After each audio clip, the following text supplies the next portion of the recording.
Bismillahirrahmanirrahim. So this weekend, we've seen yet another example of Zionism in action, with a state-sponsored provocation of Israel's Flag Day marches going through Palestinian territory, including Palestinian East Jerusalem and the Al-Aqsa mosque area itself. We all need to understand what's going on. For that reason, we at MPAC UK have organized this interview with Palestinians and Jews to help understand both sides of the situation. Our first discussion will be with Palestinian journalist Hania Al-Jamal of Days of Palestine. Assalamu alaikum, sister. It's great to have you on with us again. Pleasure is mine. So let's just jump straight into the main picture. Why is Al-Aqsa such an important area to Palestinians? It is considered to make it brief, Al-Aqsa is considered to be the third most holiest piece on earth for Muslims, and it's just not only a land that people have been living on in Jerusalem. People living in Jerusalem are not only attached to the land that they live in out of their own patriotism only, but also out of their own religion, and the fact that it is the third holiest place on earth. It's the first destination for prayer before Al-Kaaba. It was actually in the courtyards of Jerusalem. This is why it's especially important for Palestinians and Muslims worldwide. Palestinians are more than Muslims, though. There are Christian Palestinians. So is there a reason why Christian Palestinians should also care so much about the Al-Aqsa area? Yes. There are a number of very important churches and in Jerusalem, namely the Church of Nativity, which is considered to be the place of birth for Jesus Christ. He was born there. He was, I think, he was first, So and also the roads to which he walked in relation to Christianity are also parts of Jerusalem and also Bethlehem. So it's, the whole Palestinian land in general, not only Jerusalem, is also very significant to Christians due to the fact that those are not only just churches in general. They're old, they're valuable, and they're also they hold very big, important religious value to them for Christians as well. And also, when we think about Palestinians, we don't think about them in the distinction of religion. They all see that they're one nation, and they all feel like they are under the same threat, which is the Israel occupation that is not distinct when it's fighting all of them. So thank you for explaining just how important the Al-Aqsa area is to Muslims and Christians. But it's clearly important to Jews as well. And isn't Israel just trying to put forward the idea that this area should be shared with Jews as well? So why can't Palestinians just share the space? Well, it kind of is, really. You think about East Jerusalem. East Jerusalem is cut into 4 parts, one of which is actually for Jews, and one is for Christians, and one for Muslims. And it's actually, there's an agreement that has been made that kind of holds that rights to each group distinctively. The issue here is that after gulping big amounts of land and also neighborhoods and making people leave their houses and just owning, demolishing Palestinian houses, taking over entire Palestinian neighborhoods and displacing them, Israelis doing that to Palestinians, obviously. That just didn't stop there. They also considered also changing the status quo, changing the original agreement that has been made and highlighted several times, especially in the 1878. There was actually an affirmation in the Berlin Agreement that says that the status quo of Al-Aqsa should not be changed, and that is that the Al-Aqsa courtyards are only for visitation for the Jewish people and for prayer for Muslims. So that have been the status quo for years. It has been a very fragile but kind of functioning status quo that is in the few previous years, and this year especially has been attacked.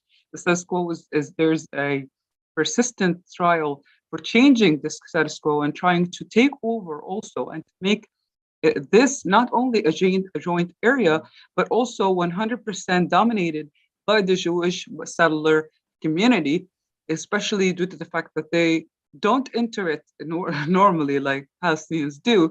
They do that in acts of provocation. They hurt Palestinian owners who have their own shops and whatnot, and they do so under the protection of the army and the police and all that. So they're not just, even if they are there, even if they are there in the same quantity as Muslims, which is not the end result there, that's not their end goal, they do not have the same power. So you're like a Palestinian, not protected, but you can be hurt as well in your own place of worship. So it's not a matter of, and just to keep it, to make it clear, it's not an issue of religion. Those people who are fighting to be a part of entering those Palestinian predominant routes are ultra-nationalistic people who are not that religious to begin with. They are far-right people who believe in nationalism first and foremost, and doing all of this to kind of made it unbearable for Palestinian people to live and to function in their own areas. The end result is taking over the whole land, not only Jerusalem, not only Al-Aqsa Mosque, but the whole land. It's not an action. It's not, the end result is not occupation. It's full-fledged displacement. And this is what Palestinians in Al-Aqsa Mosque are fighting for. They're not just, they're fighting against. They're not just being hurt. They're not just being, they are fighting the end result that they know is, they know all too well the attempts of take displacement. They've seen it far too many times to know the signs and the whole dance and what ends with it. So this is what they're fighting for, because this time it's not only their land, it's also their religious beliefs that are being fought. Would you be able to go into a bit more detail about the 1970 agreement that you mentioned? Like, what was access like back in the 70s? And, you know, was it unbalanced maybe, or was it balanced? There was an agreement in the 1878. It's in the 1878. It's called the Berlin Agreement. There has been agreements before that kind of make a clear jurisdiction to every area of Jerusalem, and one part of it, just one tiny part of it, is Palestinian ruled. And this year and the past years, and the past couple of years, this tiny part, which is predominantly the Al-Aqsa courtyards, are being attacked, and they're trying to take over them under pretext of having the religious important, the Jewish important of the area, and that it originally has been a place of worship for Jews that have been demolished in the early ages of I think the Byzantines, I guess. So they want to it's not even there anymore. There's just only one wall that is left. They just want to take over the whole place for it under that pretext. So if we're looking for long-term peace, because what it sounds like to me is you're saying that it's not the why, because it's not a conflict that is about religion. It's about national, a country trying to devour another country. So is the question about how then? So is the question about if we're looking at long-term peace around Al-Aqsa, how would that come about? How could Israel, how could Palestine attain a long-term peace around Al-Aqsa? I know it's not a simple question, but that's what we want to see. A long-term peace. Well, that is very, very difficult question. In fact, indeed, because when you think about peace, when you think about all of it, just you have only two sides. You have an aggressor and you have the aggressed. You have the bully and the bullied. And for Palestinians, especially, I'm sure that you have seen footage of Palestinians during Ramadan praying, elderly, children, people with their own kids are being attacked and bit down and shot with steel rubber coated steel bullets in their eyes and their extremities, and You've seen all of that. You have those people, they're unarmed, they're just praying. You have another person attacking them. You have an army with weaponry attacking them. So the matter of how to maintain peace in Jerusalem or in Palestine, it's not something you have to ask Palestinians. You have something you have to ask the aggressor, because everything is a reaction to everything that's going on, and they're just not letting them be. They're not letting them be. And I feel like as Palestinians, a lot of times Palestinians are like, you know what, we can just, adapt to whatever scenario we're in. And then every year there's more pressure on them. There's more arrests for children, adolescents. There are more demolishing of houses under pretexts that it hadn't been legalized out of a government that existed way after the houses themselves, and just they're not letting them be, and just like even lands, even people who live off their crops are being they're being bulldozered, and entire neighborhoods are being bulldozered. People are being displaced continuously. Nobody could have anyone from their family back. Nobody could visit the areas that are cut by the separation wall. Nobody could actually reconnect with their families living inside Israel. You have all that, and whenever people want to adapt to that kind of life, if you call it a life, they're not even allowed that. It gets even more suffocating for them. And this is why Palestinians will never be able to live in peace with the occupation, because it's not letting them, it's not giving them that, not even giving them that. So would you say that a solution needs to include acknowledgement of Palestine as a state? I mean, let's look at, go back a little bit in history and agreements that Palestinian land is supposed to be, let's say West Bank, it's supposed to be Gaza Strip, it's supposed to be East Jerusalem.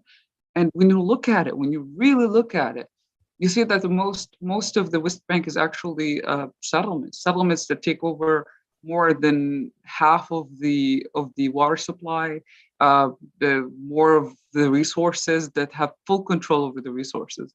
And whenever you look at East Jerusalem, there's a big, like tiny chunk of land that is left for Muslims and Palestinians and Christians to actually have, and they're not even doing that. They're not even having that in peace.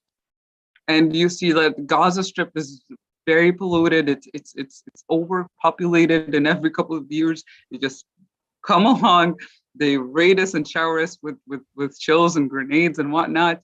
And this is what's going on. We don't have the sovereignty. We don't have the land to have sovereignty. I mean, honest to God, I think if Palestinians had the land to live, just live, and to be left alone, there would be no Palestinian cause, honestly. I mean, a lot of times people come up and they say, what do you mean by that? Do you mean that there'd be no aggression, or do you mean that there'd be no aggression? There would be no problem. I mean, if you let people go back to their land, if you let them live, it's not for Palestinians, it's never about Jews. It's never about one race. It's never about that. It's just about that you're not letting them live. They don't have full representation in the government. They don't have good job prospects. They don't have their own economy. They don't have any of that. They're just connected. We're adjacent to Israel, but only in a bad way. Like, you can't have your own economy, but also Israel doesn't support you economically. You can't travel on your own, but they can control. You can't travel because you don't have that much money. But when you have a scholarship, Israel can just stop you. You have all of those things. They're just making life difficult. They're making life unbearable. The end result is that they don't want us to live here. They want us all. They don't want to take over the land. Just as you said, it's one state trying to eat up another, and it's racist. It's very racist. Actually, when you see the flag marches that they do, most of the slogans are anti-Arab, and it's really easy to see that whenever anyone calls out Israel for what it does, they're just marked anti-Semitic, and then everyone's just like, "Oh my God, did you do that?" I'm like, it's so ironic. It's super ironic, because nobody really talks about that. Nobody talks about the persistent and continuous hate for Arabs. Yeah, It's a racist issue. It's a race issue, but not on Palestinians' side. No. yeah. We've seen it's a confounding. Israel confounds Zionism with Judaism, Yeah. and as you said, what it does is it gives them a very, very useful Yeah. anti-Semitism card to play. Yeah. Even if you're a Jew, you're a self-hating Jew.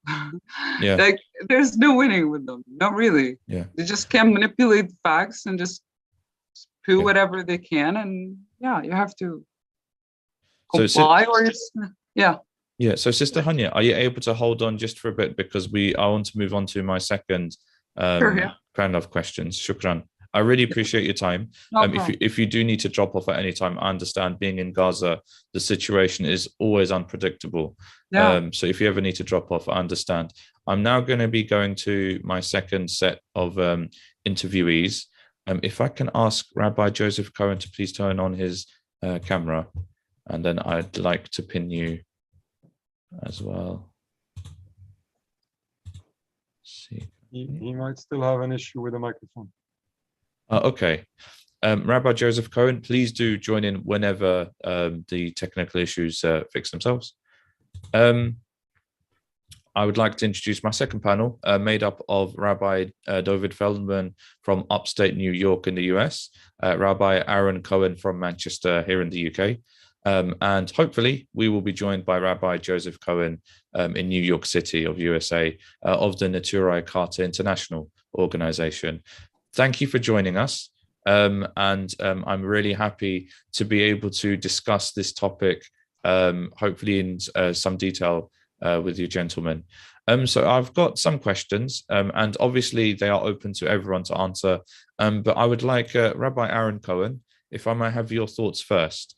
Why is the Al-Aqsa area such an important area to Jews? Because that is the excuse that we hear given by Israel. Israel puts itself forward as the protector of Judaism and Jewish needs and rights and so on. So hopefully by understanding why the Al-Aqsa area is so important to Jews, we can help understand and critically analyze Israel's basis for its Flag Day marches and so on. Please go ahead. Good afternoon. Pleased to be able to be talking to you today. I'd like to preface what I'm going to say before even looking at these questions that you put to us. You're talking here to myself, my colleagues, and you keep referring to Jews. There are Jews and Jews.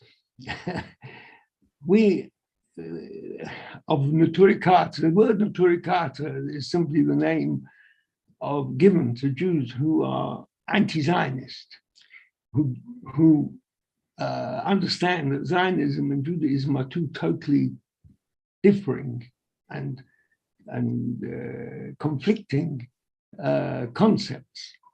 And here you're talking, Neturei Karta, you're talking to people who do not accept in any way the whole concept of Zionism. Zionism and Judaism are two totally differing concepts. Judaism is a religion going back thousands of years, full of morals and ethics and compassion. Zionism is a new, comparatively new, about 100 odd years old, nationalist, secular concept set up by people of Jewish extraction, admittedly, but people who have gone away from the teachings of Judaism. According to Judaism, we have no right whatsoever to set up a nation of our own. We are enjoined by our religion to live in a divinely decreed exile. That's what it is. That's the situation going back already a couple of thousand years. We are taught that we have to live in any country in which we find ourselves, and we have to live in accordance with the wishes of the indigenous population of that country and comply with their way of life. We want to live our own way of life, of course, but within the restrictions, if there are any, imposed upon us, if there are any, by the country in which we live. And one of those countries is Palestine. Palestine, although originally there was a period in our history and in our teaching that the land of Palestine is a land which was given to the Jewish people, but it was only given, our teaching is that it was given to the Jewish people under certain conditions. Perhaps we haven't got time today to go into that in detail, but basically the Jewish nation started about 3,500 years ago. We were told we would be given the land of Israel to live our lives in the land of Palestine, but subject to living our lives according to certain standards which were required of us. And our teaching is that those standards were sadly not complied with, and we were taught that if we didn't live to those standards, then the Jewish people would be sent into a divinely decreed exile. And that has been the situation for the last 2,000 years. And we are taught that we cannot fight against this exile. This is the wish of the Almighty. And if we fight against this exile, we are trying to oppose the wishes of the Almighty. And we're warned that if we try to oppose those wishes, there will be very, very serious consequences.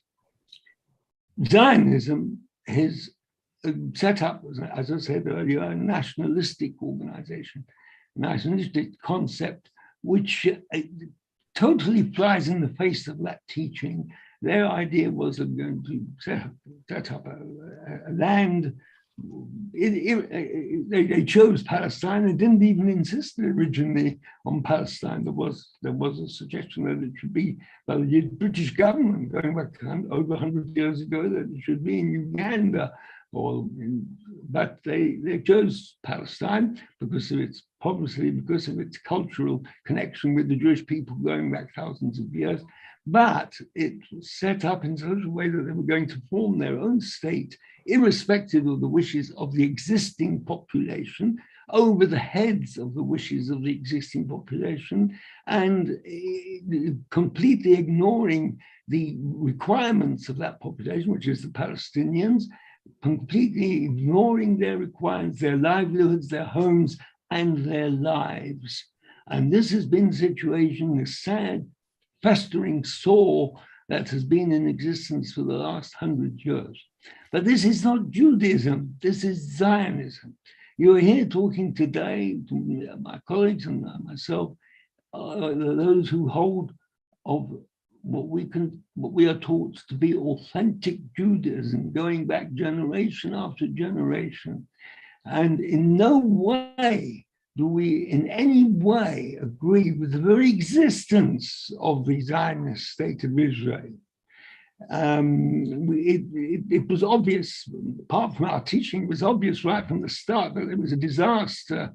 It was a recipe for disaster. The whole state was a recipe for disaster, and has been ever since it started. It's just cost tens and tens of thousands of lives, not only Palestinian, Jewish lives as well. And that carries on to this very day. And our teaching is, and our prayer is, that this concept of a state of a nationalistic state of Israel should be disbanded. We pray it should be peacefully, but should be completely dissolved and replaced by a regime which is totally in accordance with the aspirations of the Palestinian people. We're in a land in which Jews and Palestinians and any other people can live peacefully, as they have done for centuries. They live very peacefully. Palestinians and Jews live very peacefully together for centuries, and this only stopped when Zionism started.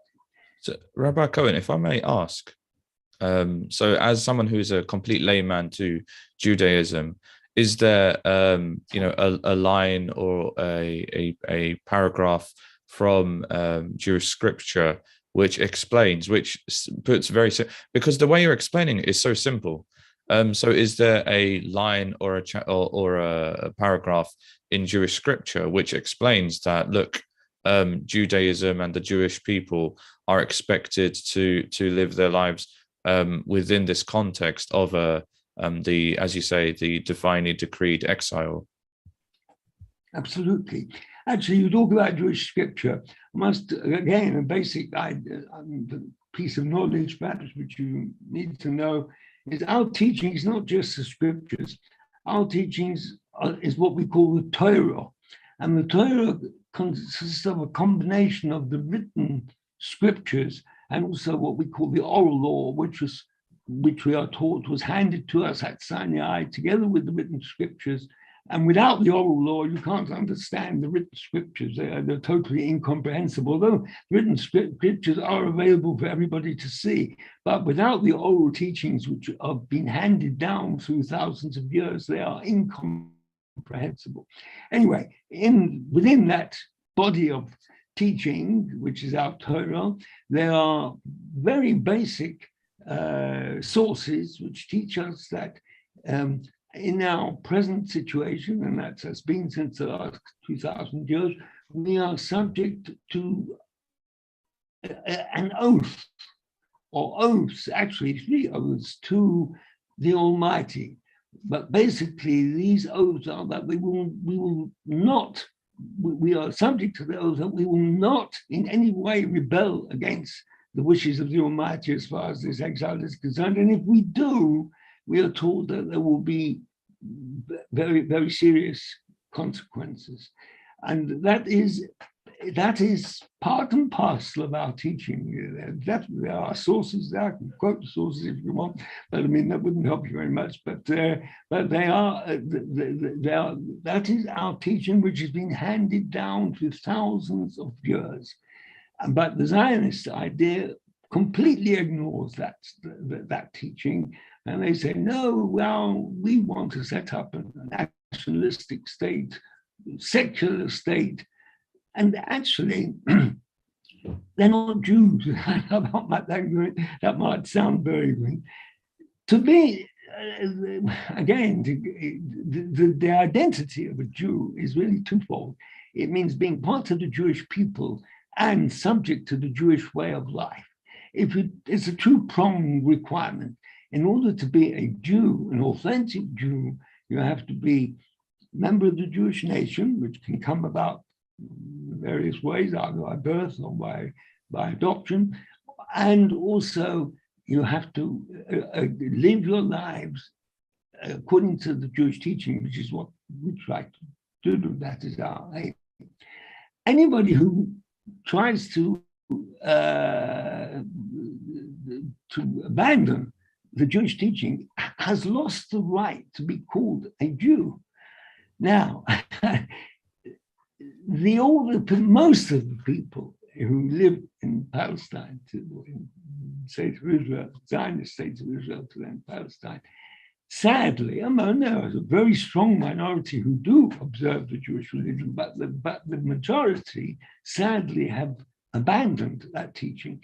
And really, they have lost the right to be considered authentic Jews. And when they talk about anti-Semitism, it really means anti-Zionism, because what they have done, until Zionism started, anybody who left the Jewish religion after 3-4 generations was lost. It was lost. They lost their identity completely. The Zionism came and gave them the opportunity of having a new identity, a Zionist nationalistic identity, but that's not Judaism, that's Zionism. But they have now conflated that new identity of Zionism with Judaism, and they have jumped onto the bandwagon of trying to represent the Jewish people, which is totally false. And they have said, well, now we are the Jews, and anybody who is against us is anti-Semitic, which is a falsehood, a total falsehood. So, I mean, that's a long introduction to the answers that of your questions. If I can get that, you say, why is Al-Aqsa so important to Jews? Now, when you say important to Jews, do you mean the real Jews or the new Zionist Jews? So if we go ahead, I can only answer for real Jews. We consider to be real Jews. Of course, the area in Jerusalem, Al-Aqsa, we are taught that there was a period in time when the Jewish temple existed. That was a time in our history, and that was a very, very important part of our history. And it's very holy and very important to us.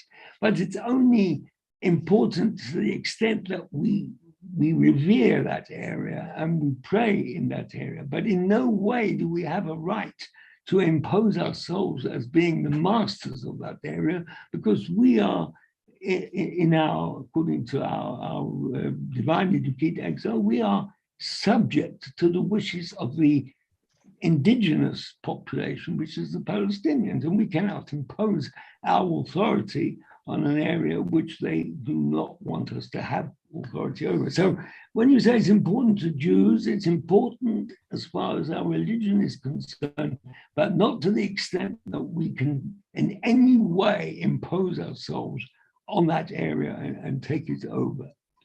And incidentally, one of the big problems with Zionism is that, as I said, mostly they are irreligious, but there is a serious problem called religious Zionists. Now, these are people who have retained a lot of the Jewish religion, the requirements of the Jewish religion, but they've taken Zionism and the nationalistic idea of Zionism, and they've bolted it on to Judaism. And they have said, now Judaism consists of the old Judaism plus the nationalistic Zionism. And that there you have those people who have settled themselves in the West Bank, and who many of them look like my colleagues. You won't be able to tell if you look pictures of them, they look the same. But they are acting with a motive, a Zionist motive, not with a Judaism motive, a Zionist motive. And their wish to impose themselves on the Al-Aqsa is not governed by authentic Judaism's teachings, but by their Zionist nationalistic ideas. And that is called terrible suffering for them and for others. So, Rabbi, sorry. So, do you want me to carry on and go into the next question, or would you want to? I was just going to point out you've very, very eruditely and comprehensively, as you said, prefaced the questions. And I wanted to bring in Rabbi Feldman because you've segued very, very well into the next thought that's on our minds. You've explained, Rabbi Cohen, that Judaism has a very simple instruction in terms of the three oaths promised given to the Almighty, and yet what we see today, as you've explained, is a defiance of that. And so the consequences, the Jewish community, as you say, through the teachings of Torah, the Jewish community is going to feel the consequences. And yet what we also see is that the wider community, the Palestinians and so on, are also facing consequences as well. So my question for Rabbi Feldman is, why is Israel being so provocative? So, is it not enough to defy these Jewish instructions? Why are they being so provocative to the communities around them as well? It unfortunately goes together. It's because they turn their back to God and to his religion, and they turn their back to the teachings of their grandparents. Therefore, unfortunately, they do all this harm to other people. When one loses or lacks their religious requirements, many times they lose their moral obligations to one another. And unfortunately, we do find what was mentioned throughout this conversation, so much wrong has been done to the Palestinian people, and this is totally criminal. We as Jewish people, since we know these people, where they come from, it's no wonder why so sadly it goes so far. But again, as Rabbi Cohen mentioned before, we always need to remember that this is not Judaism, and this is not even the Jewish people. This is a segment of people from Jewish descent, unfortunately, for one reason or another, choose the path they are going. I must mention there are so many of them who might be totally ignorant. Because of this massive propaganda, they think and believe that in order to be Jewish, you need to support Israel. In order to fulfill your religious requirements, you have to kill other people, which is so sad and so embarrassing. And because, in today's discussion, when we're talking about the Flag Day, we have those settlers, people pretend to be religious. Unfortunately, when we see the pictures of these marches, we see people, with payas, with sidelocks. We see people obviously looking Jewish, religious Jewish.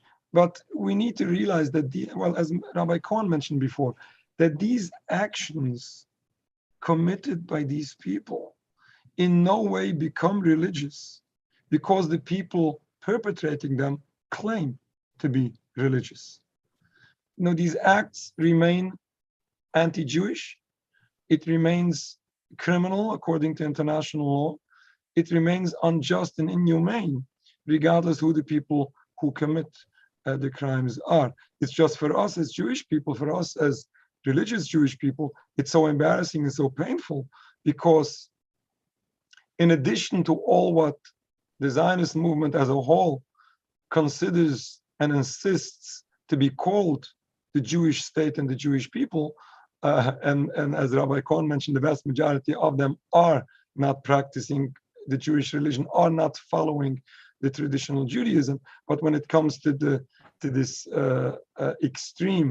far extreme element of the Zionist movement, the settler movement, when they claim to be religious, it just makes the situation worse and more embarrassing.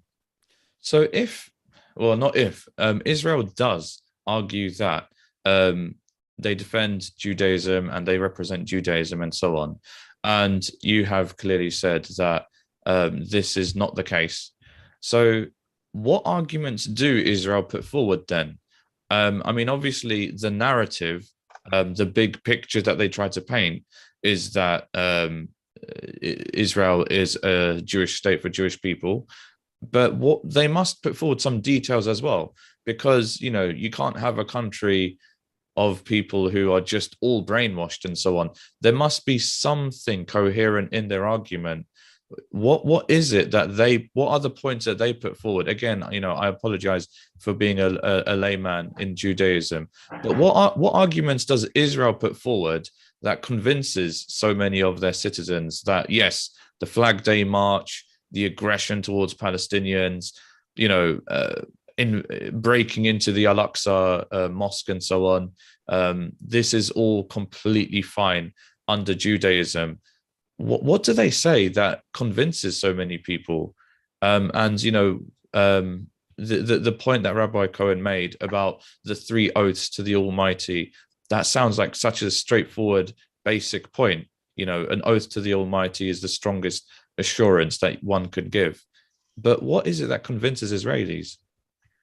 Okay, well, the thing is like this. If we go through all these Zionist propaganda elements, this is a very long discussion, but to try to sum out and to make it in short, it's basically what Zionism is doing.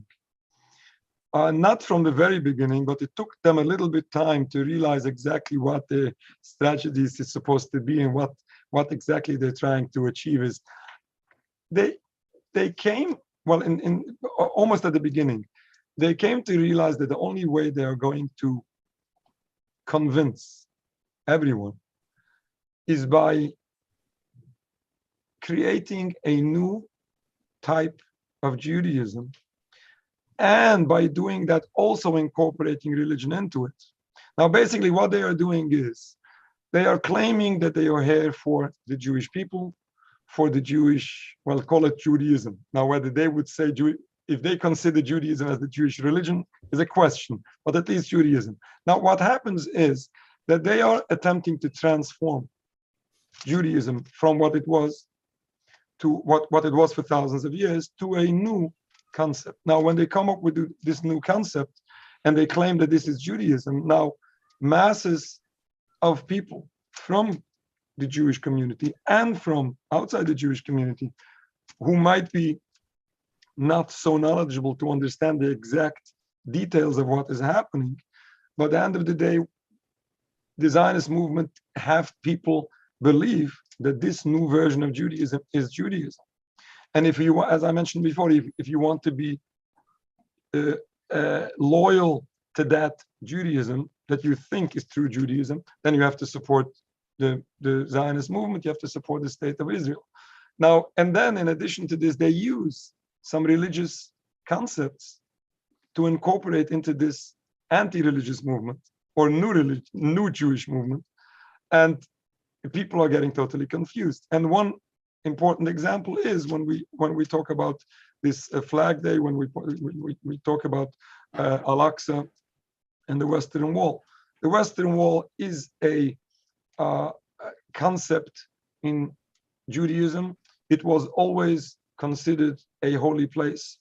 And this holy place is unfortunately being used into this national movement to support this nationalism with all anti-Jewish concepts to it and all criminal activity to it. And unfortunately, so many people are being confused. Therefore, you find so many people within the so-called Jewish community as a whole, which is today, this massive Zionist movement. We have people who are from the very young age being indoctrinated into this new Jewish education, this new Jewish face of all these concepts, and these people get totally confused. I have to add, when we're talking about Al-Aqsa, we're talking about the Temple Mount, we're talking about the Western Wall. As Rabbi Cohen mentioned before, the Western Wall was always considered a holy place for Jewish people, but with no condition that it has to be owned by Jewish people. The holiness of the place is regardless of who owns it and who rules over it. It happens to be, as Rabbi Cohen mentioned before, since Jewish people are in a divinely decreed exile, it happens to be that today we are forbidden to rule over the place. And therefore, it was for very long, since Jewish people lived in peace with Muslims in Palestine for so long, Jewish people did enjoy visiting the Western Wall. As the sister mentioned before, there was that agreement that was in place for a very long time, where the Muslims or the Arabs were ruling over the place, and at the same time, Jewish people were allowed to enjoy their freedom of visiting the place, praying, and this was going on for a very long time. And Jewish people were totally happy with that situation.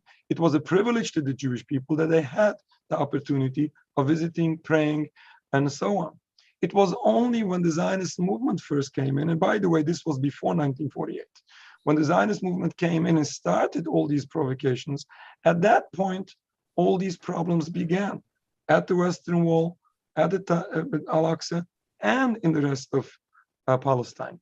And I will mention and I will quote a letter of Rabbi Sonnenfeld, who was the chief rabbi in Palestine in the 1920s. And he wrote a letter to the Muslim Congress of Jerusalem in the beginning when these conflicts began at the Western Wall. And he wrote in his letter as follows: Jews have no intention to challenge the rights of Muslims to their holy sites, or even to demand any rights to those places. And he continues later as follows: as far as the Western Wall, the place from which the divine presence never departed, our only wish is that we are allowed the same privileges as was allowed to our grandparents, to pour out our hearts in prayer respectfully, without disturbance. This was all that the traditional Jewish community in Palestine wanted. They wanted no rulership over the place, no conflicts, no demands, simple religious Jewish people having the ability of exercising their religion. And I must add, it was 1967 when the Israelis, when the Zionists had a war, and in their words, got this privilege of having the Temple Mount as Jewish, in their words. At that time, it was the great Grand Rabbi Teitelbaum, who was a very famous rabbi originally from Europe. He was a Holocaust survivor. Then he was the chief rabbi of Jerusalem, and then he moved to the United States. And he gave an edict telling to his followers, Jewish people should no longer visit the Western Wall, despite it was so precious and so important for the Jewish people, because we should never give credit for the Zionist movement for their so-called achievements. This was no achievement. This was a disaster for the Jewish people, whether it was regarding the Western Wall, whether it was this whole state of Israel. This Zionist movement and any of their so-called achievements was, and continues to be a serious tragedy, a Nakba, a catastrophe for the Palestinian people, and a disaster for the Jewish people as well. Regardless if the Jewish people who live in the Holy Land or they live abroad. I think that those two quotes that you gave of like very senior rabbis of their time, it really highlights how it's not an issue of Judaism and Islam and some kind of incompatibility between the religions. And it's quite obvious that before Zionism and the state of Israel, and even before the Zionists started moving in before Israel, there was straightforward access for people of the three Abrahamic religions to access the spaces that they wanted to access. So basically, Zionists purport to solve problems that they themselves created in the first place. Without Zionism as a concept, without Zionists aggressively going in and dividing up lands and sites and so on, then the conflict that we see today wouldn't exist. As Sister Hanya said before, if the Palestinians were just left to their own devices, there would be no Palestinian cause because there would be no issue in the first place. If I may interrupt, I have to add. Go ahead. Yeah, and if that will be the scenario, Jewish people will have no problem. Jewish people will need no security. We never needed security in Palestine. We were always secured. We were always safe and respected. All these problems that the Zionist movement claim that Jewish people have and that they need security is just because of the Zionist movement. Our security is not the state of Israel. Our security is needed because of the state of Israel. And we say we refuse the security of the state of Israel, and we refuse the danger that they have brought upon us all, together with so many other people. Thank you for putting that so succinctly. So if we want to have a long-term peace around the Al-Aqsa area specifically, but Jerusalem in general and the land of Palestine in general, basically we need to have a return to pre-Zionist Palestine. Is that the basic idea? Well, that's very simple. Rabbi Cohen, please go ahead, Rabbi Cohen. Yeah, well, I mean, I agree 100% with what Rabbi Feldman has said. But if I can just come to the second two questions, because it's as a follow-on to what we've spoken about. You asked, why is Israel so provocative? Well, they have to be provocative because they are Zionists, and they have to push their agenda, their nationalistic agenda.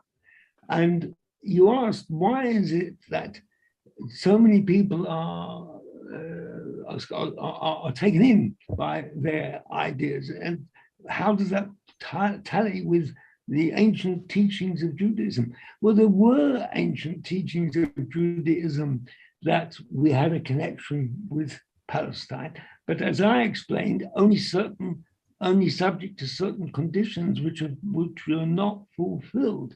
So what these Zionists have done is they've taken the original connections which we have with Palestine, and they've ignored the follow-on, which is that you can only live in Palestine subject to certain conditions, otherwise you are subject to a divinely decreed exile.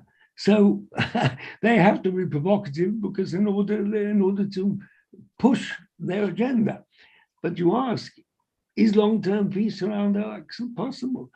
And I would say, as many have said, that Israel and Palestinians, sadly, you have the irreconcilable situation. You will never have peace in Palestine. No, that's not wrong. Let me rephrase that. You will never have peace with the Palestinians as long as Zionism exists. You will have peace in Palestine, which is different. You have peace in Palestine if Zionism comes to an end. And if Zionism comes to an end, then there's no reason at all why there should not be complete peace in Palestine between the Palestinians and Jewish people and anybody else who's living there, as was the situation going back hundreds of years. So we are coming to the end of the event. We have a couple of questions.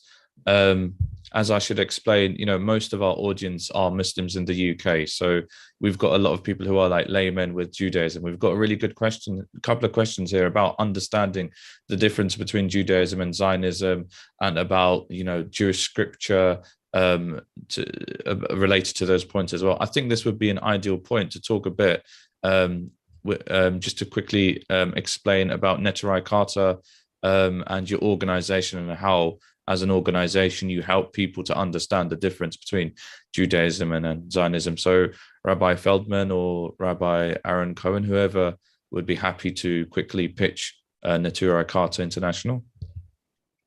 I'll just say one thing, I'll let Rabbi Feldman take over. I always say, whenever I talk about this, Neturei Karta is not an organization. Oh, sorry. Neturei Karta is the name of a concept, the name of a philosophy. It is the name of the philosophy of total, authentic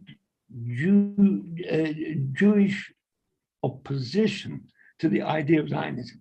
Any Orthodox Jew, and we talk about Orthodox because we're talking about a Jew, as I mentioned earlier, a Jew is somebody who is part of the Jewish nation and keeps the Jewish religion.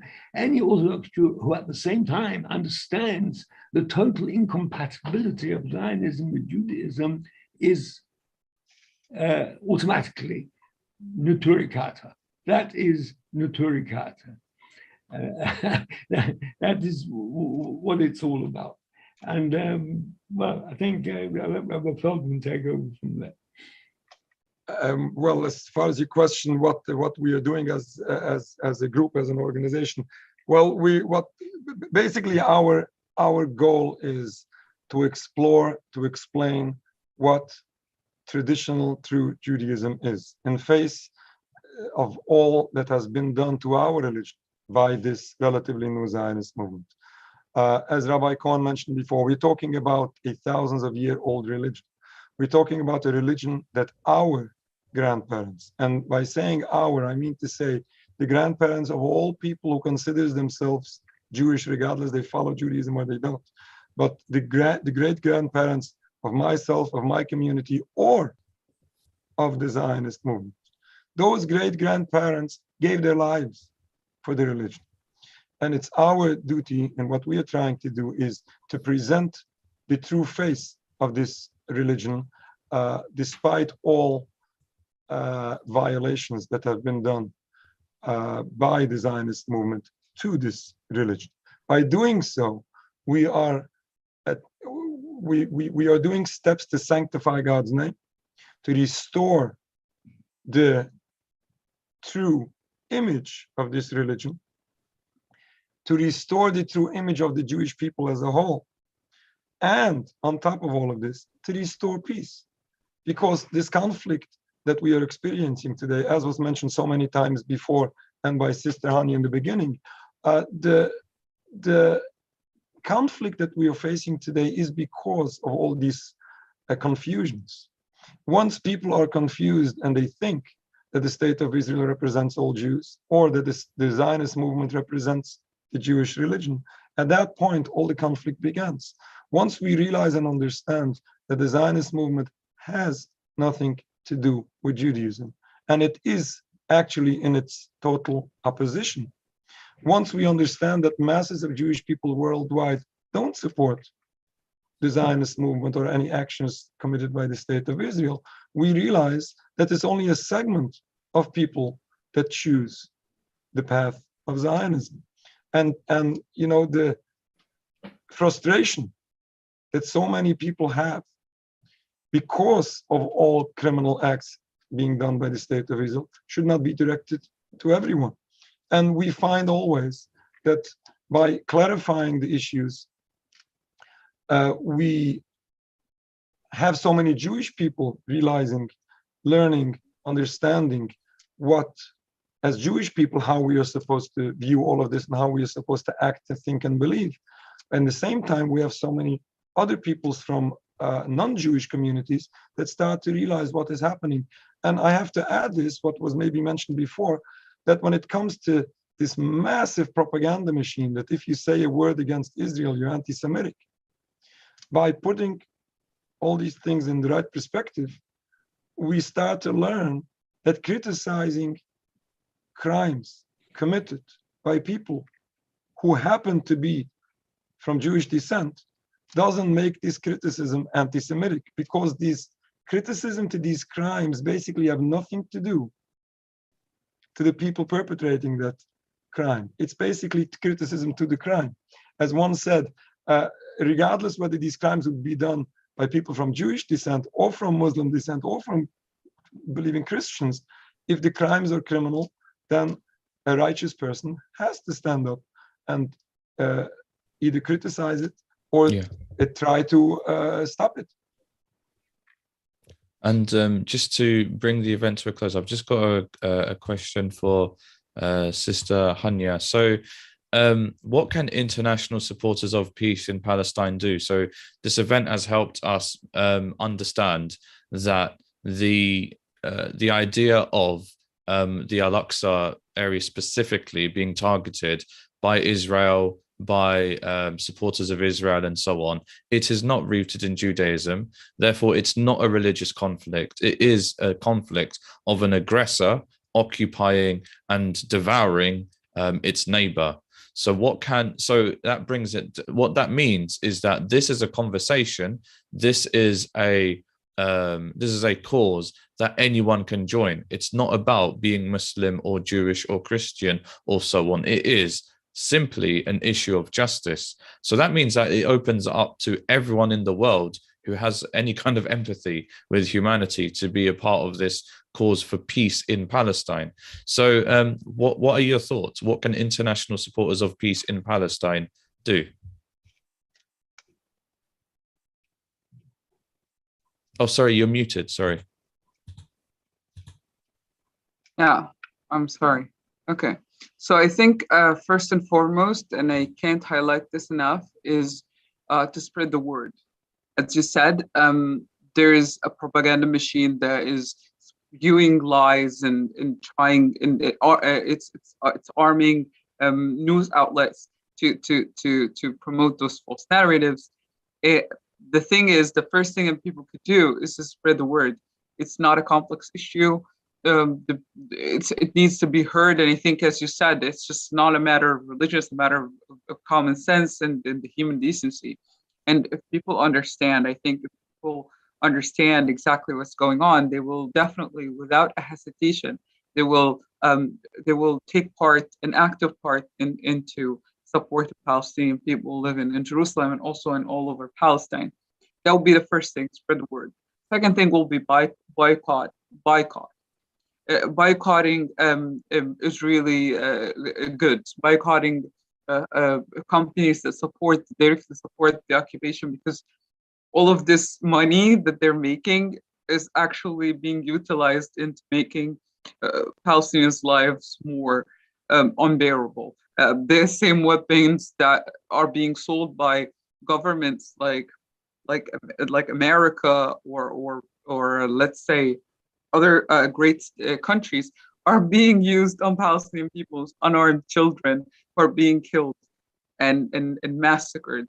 So I think, yeah, that would be, spreading the word, boycotting can make so much difference, and we've seen that make an active change in Africa, in South Africa, and we saw that, and that's what we want. We want an end to this apartheid, displacement, fascist regime that is just doing all of this to Palestinian people, and also to put an end into the endless sale of weaponry, high end, some of which are experimental weaponry that are being used to Palestinians in Gaza Strip and also in the West Bank. So I think that would be something that would be a good start. Thank you so much, Sister Hanya. And we are going to bring the event to a close now. So I'd like to thank all of our guests.